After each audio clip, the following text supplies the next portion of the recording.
that introduction. As she said, yes, I'm Dave Tabor, host of Proco 360. And I'm going to mention too, the audience members are like me, working from home and want to learn how to do that better. We are not in manufacturing. We're not face-to-face with customers in grocery stores, working 18-hour days in government or in banking.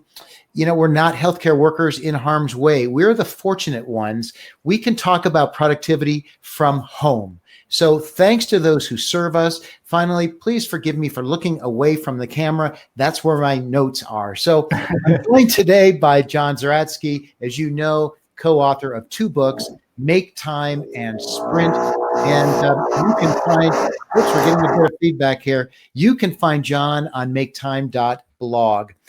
Today's session will start with some questions that I prepared for John, and about midway through, we'll watch for questions from you, from the audience, and we'll work those into the session. And I'm going to start by asking John to say, what are your general observations about what's going on with the current COVID-19 and what that's doing to productivity and time management for individuals working from home? Hey, I've got some loud construction noise coming. Oh, that's what it is. So, can folks hear me? It should be intermittent. It should stop. Yeah, I gotcha. All right. Am I okay to go on, or? Yes, please go on. Yeah. Mm-hmm. All right. Cool. So, yeah, I mean, it's as you said, Dave. This is we are obviously very fortunate to be thinking about these things right now and paying attention to these things, because a lot of people in the world don't have that option right now. They don't have that privilege. But I think for those of us who are now, kind of trying to do our quote unquote normal work at home, in addition to all the other responsibilities, there's a few big challenges that we're facing. One is sort of the fact that a lot of our structures and our routines and the systems that we relied on are now gone. Like we don't have that certain time when we get up, that certain time when we take the kids to school and get to the office, and the certain things that we do. So now kind of left, it's like we were workers, painters standing on scaffolding, and now the scaffolding is not there, right? So now every time we want to do something, we've got to go and get the ladder and stand the ladder up and climb the ladder and do it. And so that's very, very difficult. The second thing is that we're now online all the time. So one of the things that I've studied a lot in my work is how habits are formed and changed and broken. And one of the key concepts in habit formation is friction. And so the things that are that where there's low friction become easier for us to do. And so we form habits around them. And so when you're looking at a computer all day, when you're online all day, there is no friction to, flip open a new tab and check the New York Times or load Twitter or whatever. So it just becomes that much easier to get sucked into some of those things that tend to kind of take away our time. Well, and on the flip side of that, in your book, Make Time, you talk about the need to fight sort of what you call default settings. So in the midst of all this, the COVID-19, it seems for many of us that default has switched to being distracted by news and the general sense of noise around us and all that. How do you deal with that sort of pull towards a different default that's really not productive? Yeah, it's a huge issue. So there's a handful of things that I suggest, and they're really all about creating friction around that sort of news check or those things that you don't want to be spending time on, and then pairing that with some sort of external structure or schedule so that you're almost outsourcing discipline. Because you might wake up with the best of intentions. You might wake up in the morning and say, today I'm not gonna check the news as often. I'm gonna stay focused on what I want to be doing. I'm gonna be present. I'm not gonna be getting sucked into checking the news all day long.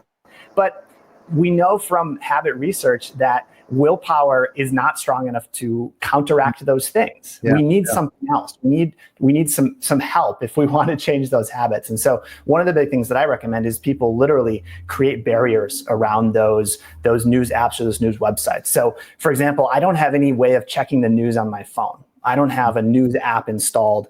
I use an app called Freedom, which is a website blocker. So when I'm on my computer, I've got that turned on and I actually can't access any news websites. So that's the kind of the part of it where I'm creating friction. But then the other part is I try to create some sort of structure or schedule for myself. So my routine, my news routine, is to read the New York Times at lunch and lunch only.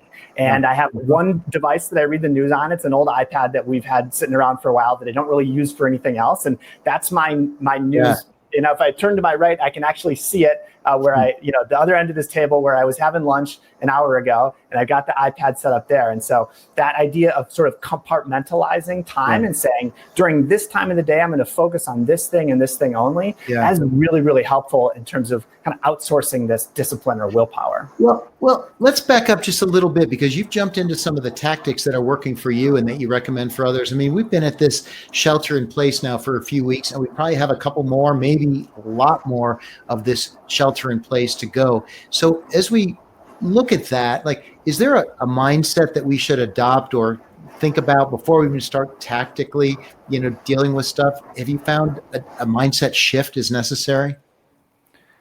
I think probably the most important mindset is one of self-forgiveness and not being too hard on ourselves. I think there is there's sort of a narrative out there that this is your chance to be uber productive and to do all this. And there's an element of truth to that, and I've been trying to sort of view it as an opportunity as well. But the reality is that we're living in a very traumatic, very difficult time, and so it's not as easy as that. So I think that's where I start. There's sort of a framework that Jake Knapp and I came up with that we wrote about in our book Make Time that we've been alluding to here, and we think it provides sort of a helpful template for thinking about your days. And so the framework is kind of broken down into 4 steps. First is what we call highlight, and it's about being really proactive and really deliberate about the one thing that deserves your best energy, your best attention, your best focus. And so we say, what do you want to be the highlight of your day? The second part is what we call laser, and that's all about creating these barriers to distraction so that you can stay focused. The third part is energize, and that's all about taking care of yourself so that you actually have that energy, you're able to sort of be present and make the most of those moments.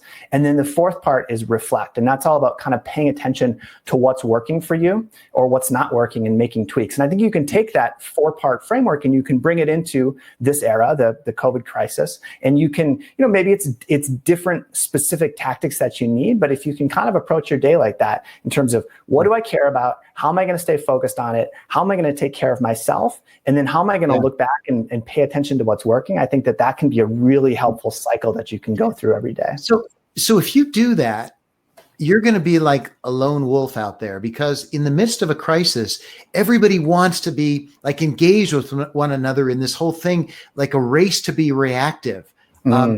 Right? So how does that play into a scenario where you're trying to be productive?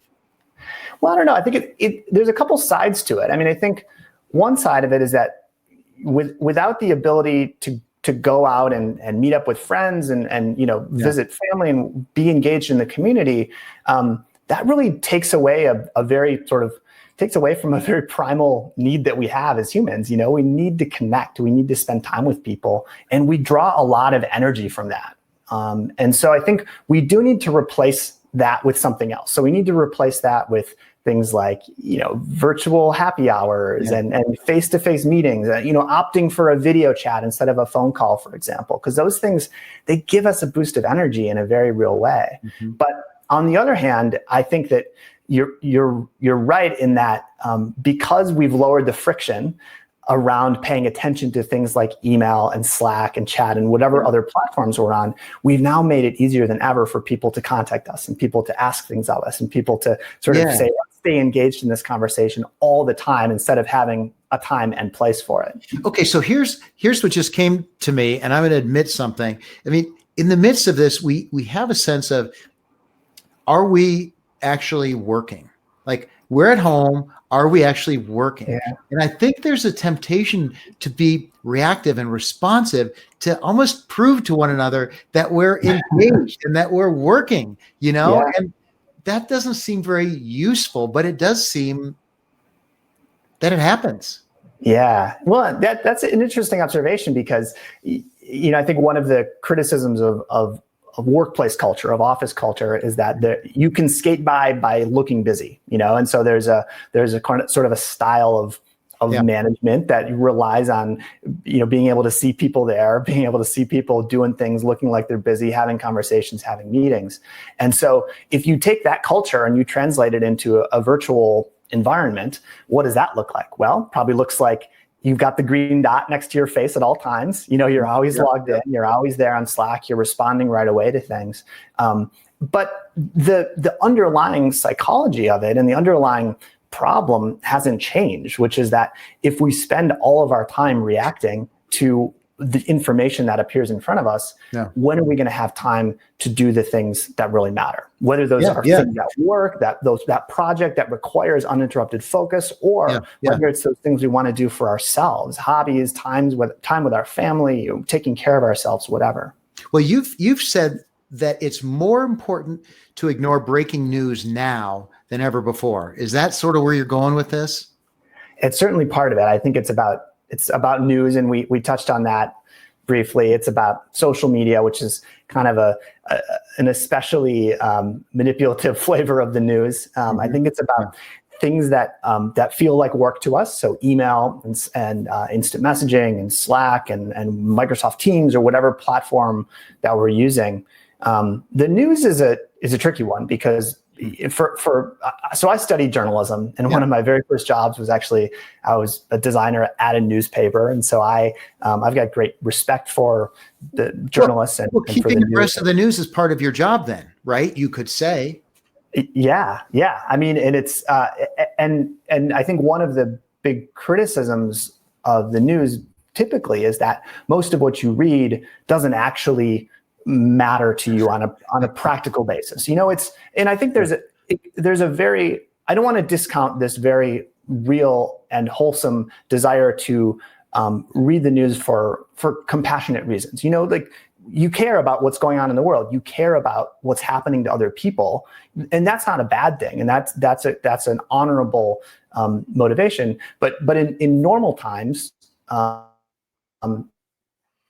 what you see actually affect what you do today or tomorrow or the next day. That is different now. There is news happening in the world that will affect what you do. Can you go to that thing? Do you need to wear a mask? How long? What are the lines like at the grocery store? Whatever it might be based on where you live. And so I think that it really feeds into what was already a very low friction, very, very tempting sort of power that the news has. And so, but I think you need to kind of take a step back and ask yourself the question: how often do I need to check? How much time do I need to spend on the news to know? What's the minimum viable, frequency for checking the news in order to keep tabs on what's going on in the world? That's wonderful. But even, for that really pragmatic, what do I need to know? Is it every hour? Is it every 2 hours? Is it twice a day? Is it once a day? Is it once every 3 days? And for most people, that number is higher than they think it is. They don't need to check the news nearly as often. I skipped the evening news 2 nights in a row. So I went 3 nights without watching another one. And I felt very uncomfortable, because I felt as though I was less informed than I ought to be at some point. So it's a weird balance for sure, but I got an hour of my life back.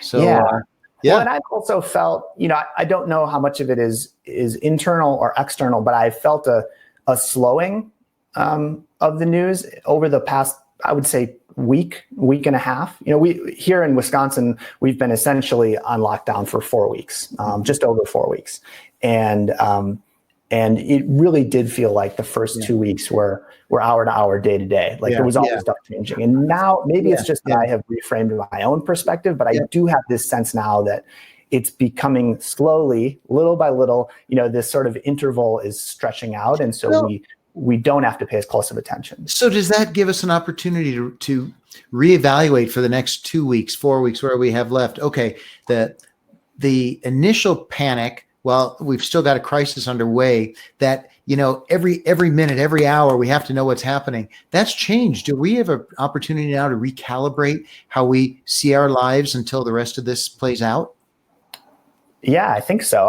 I think we always have an opportunity to recalibrate. And that's one of the big ideas in Make Time, and that's one of the big ideas with the design sprints that we run as well, is that you ought to pay attention to how you're spending your time and what's working for you and what's not working for you. And it's funny because people are used to doing postmortems and retrospectives in their work. They're used to being analytical and critical and looking back and saying, well, why did this fail? Or why did this succeed? Or who's to blame here? But then when it comes to our own time, which is the only finite resource we have, we don't do those things. A few people are into journaling, but it's usually not in a structured way. It's usually not, what did I want to make time for? Did I make time? And if not, why? What can I do about it? Yeah. So I think if we can get into that mindset, that sort of experimental mindset, and then we can be constantly recalibrating. And that's always valuable, but I think it's especially valuable now that things are changing so quickly. I want to swing back to that towards the end of our conversation. Right now, I want to shift gears. You and I talked right before we started about how important it is to look at productivity in teams now. And we laughed that we can't just, or you said we can't just Zoomify what we used to do. Yeah. Talk about what you're seeing and what you're recommending when it comes to productivity of teams in this environment. Yeah. Well, I'm not recommending that people move all their normal meetings to Zoom meetings. That is certainly the easiest thing to do. And I think it's particularly in week 1 or week 2, that was the natural transition to make. But one thing that I think is really important is to think about what individuals are great at doing individually and what things groups are great at doing as groups. And this is a huge part of the design sprint process. So, for example, individuals are great at thinking up ideas. There's been a bunch of research showing that that brainstorming, however fun and exciting it is, doesn't produce ideas that are as high of quality as individuals working alone. So if you just have people on their own, sitting in a quiet room working, the ideas that they get are going to be objectively better than the ideas that come out of a group brainstorming session. So when it comes to idea generation, that should be individuals. But groups are really great at making decisions. The phrase, the wisdom of the crowd, that's almost a cliche, but like all cliches, there's if we can have a group of people, we don't want mob mentality, we don't want groupthink, but if we can structure a group discussion, critique, decision-making process, we can get really, really high quality decisions. And those things were all true 3 months ago, and they're certainly true today. But the difference now is that we have the chance to rethink some of those default meetings. We never get the opportunity to say, okay, let's reevaluate everything that we're doing right now, but we have that opportunity now. So if you're leading a team now or responsible for a team now, what can leaders of teams do then to facilitate more productivity from the members of it? Is that kind of what you're talking about, is figure out rethink like what really has to be done as a team versus what can be done as individuals better, and really define that now?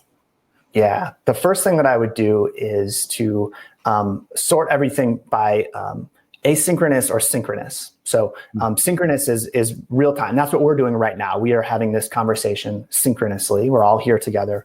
Asynchronous would be if you and I were trading emails back and forth, or if we were typing messages into a discussion forum. And in general, I think workplaces tend to be they overvalue synchronous activities and communication, and they undervalue asynchronous. So that would be the first thing I would do, would be to look at those things and say, okay, well, let's just take a typical example, like a daily stand-up meeting, sort of a daily, let's go around the table and just check in on what everybody's doing. That probably never needed to be synchronous, but there was some cultural momentum around it. But now it really doesn't need to be, because sitting there for an hour staring at the computer when everybody's, tuned in a little box and talking is probably not the best way to get the information you need from everybody.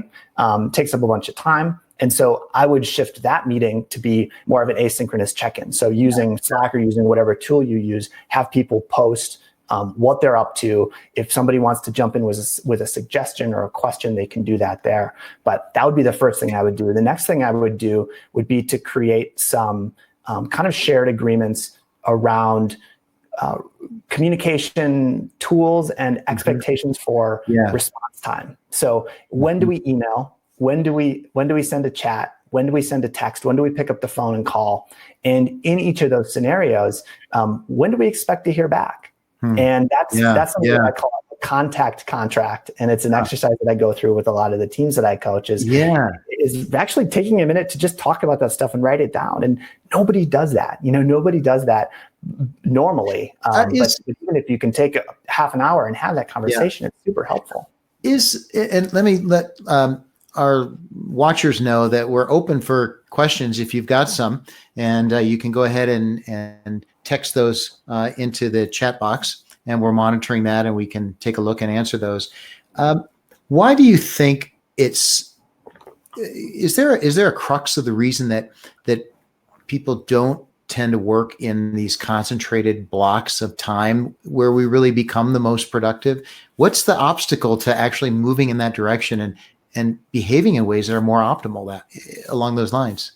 Yeah, it's not that there's an obstacle. It's that there's a lack of an obstacle. There's an absence of an obstacle to doing it the other way. So all of the tools that we use, so apps on our phone, software on our computer, whatever, it's all been designed and engineered and polished for years and years and years to make it as seamless and friction-free as possible.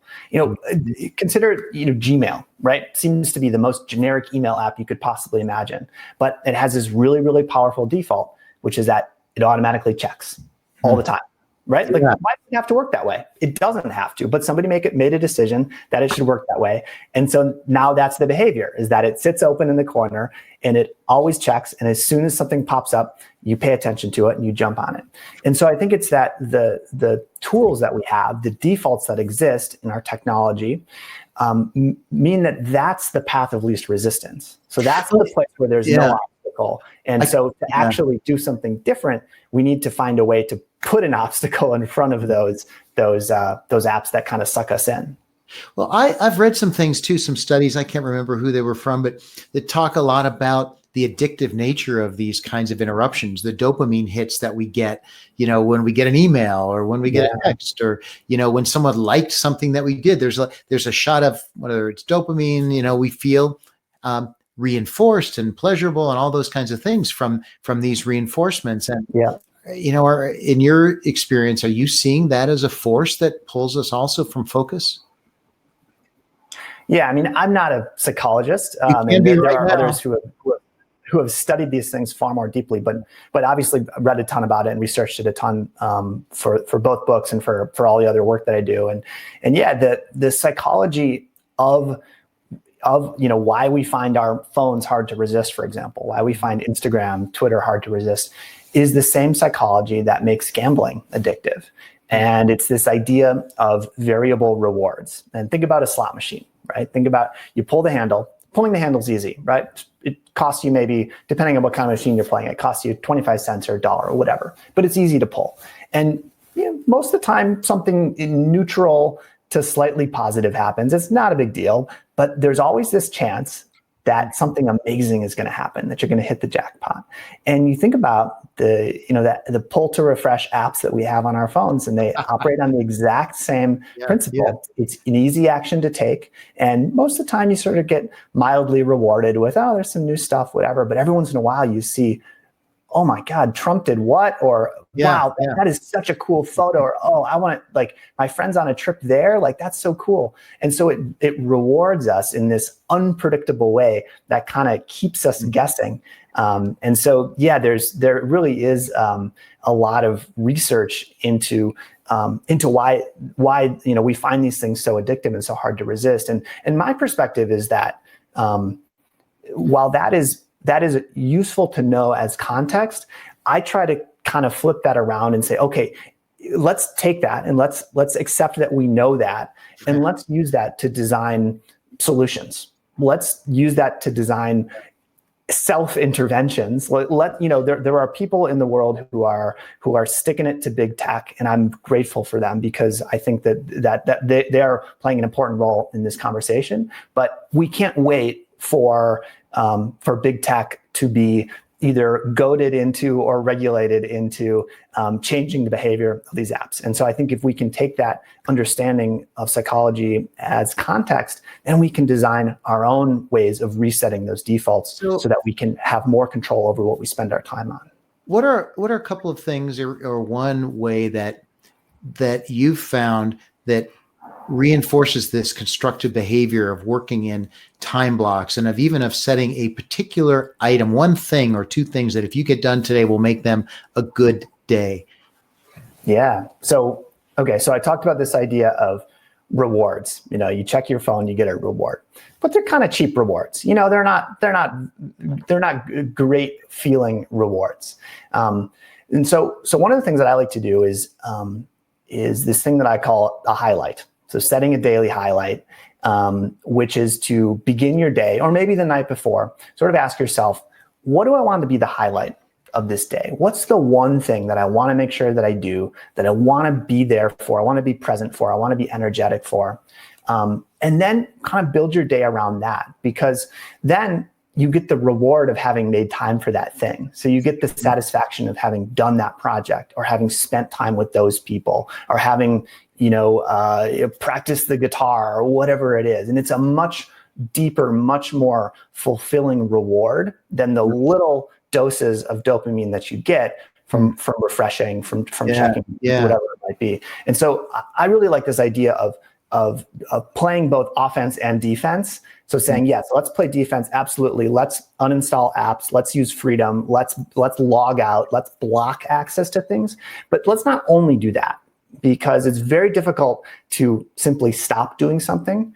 We need to replace that with something better. So let's use this idea of a highlight to say, okay, I'm not going to spend as much time on my phone. What am I going to spend time on? What's the thing that I'm going to be really excited, really glad that I was able to make time for? Well, and as I'm glad you said that, as people are at home and, that we're not commuting, so we have more time from that. We're not in just idle chatter around the office. We've got more time from that. We're shortening or lessening the number of meetings we have. We've got more time from that. So what's the balance then? Should we be, I don't know what our employers are asking of us, but you mentioned playing the guitar or whatever the case. We should be able to work out an hour to exercise or a walk or playing guitar. We should be able to work that out and still remain more productive than we were at the office, shouldn't we? Yeah, well, in theory, we should. Again, I think this is where it kind of comes back to the sort of the trauma and the anxiety of what we're all dealing with right now. And to me, really, the most important thing is that people find what works for them, and that they have this sort of attitude of experimenting with things and of paying attention, so that they can figure out, how much work, how much productivity, and how much sort of self-care or fun or whatever, what's the balance of those things that feels right? And that's going to depend on a million different factors. It's going to depend on who you live with, what your family looks like. It's going to depend on your overall health. It's going to depend on how excited you feel about your work. For me personally, I have felt myself pulled too far in the direction of productivity.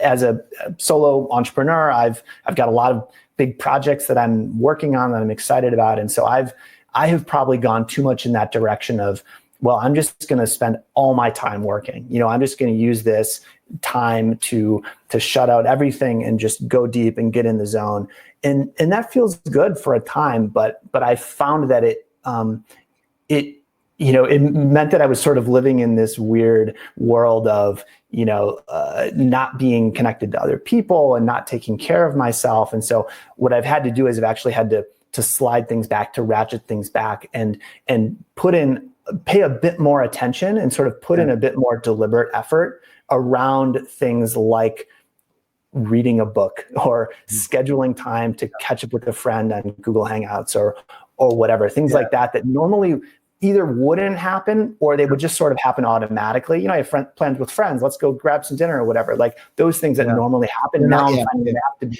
really deliberate about doing them. So last question, we've got just a couple of minutes left. It seems like if we're deliberate, as you're sharing that we should be, it's easier to reprioritize how we run our lives sort of when we're in our own home and we're controlling everything pretty much. I mean, what happens when we go back to normal? Yeah, that's a really good question. And I'll be honest, I don't know the answer. I don't know what that's going to be like. And I think for me, it's because I don't know what normal is going to be like. I don't know if we're going to snap back to normal or if it's going to be much more. I don't want to snap back to normal. I mean, no.